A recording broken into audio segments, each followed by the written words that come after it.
Ичкерия отметила День независимости. В столице Украины собрались чеченцы, которые не согласны с прокремлевским режимом. Большинство сейчас воюет в горячих точках на Донбассе, на украинской стороне. Почтили также память погибшего Исы Мунаева, генерала чеченского батальона имени Джохара Дудаева.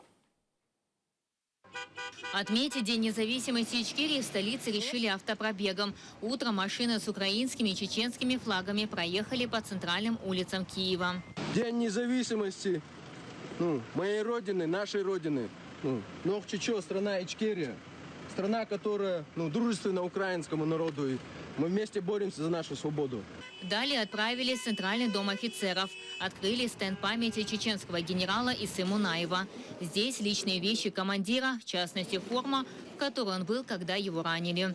Погиб Мунаев в Дебальцевском котле в начале года. Почтить память собрались и военные из других батальонов. Одно из хороших событий, то, что открылся уголок чеченского батальона, это, я думаю, начало создания освободительной армии всего Кавказа.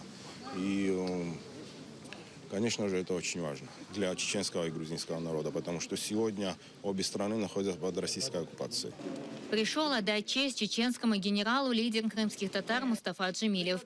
Пожелал вместе преодолеть общего врага. Сегодня мы чествуем человека, который ценой своей жизни отстоял честь своего народа. Вечная ему слава. Вообще, знаете, чеченцы очень мужественный народ. Приехал из благополучной Дании для того, чтобы вместе с нами отстаивать территориальную целостность и независимость нашей страны. Иса Мунаев – участник Первой и Второй чеченских войн.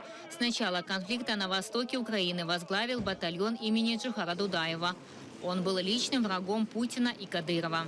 Он приехал сюда по зову сердца, то есть ничего в этом не было, никакой корысти. Он приехал именно для того, чтобы помочь. Мы благодарны то, что не дают, то, что украинский народ не забывает о нем, то, что он действительно останется в памяти украинского народа, я думаю, на долгие века.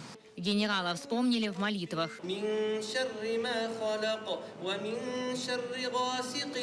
Слава Украине! Слава нации! Слава свободной Ичкерии! Эльвина Сидулаева, Наталка Калинка, Заман, АТР.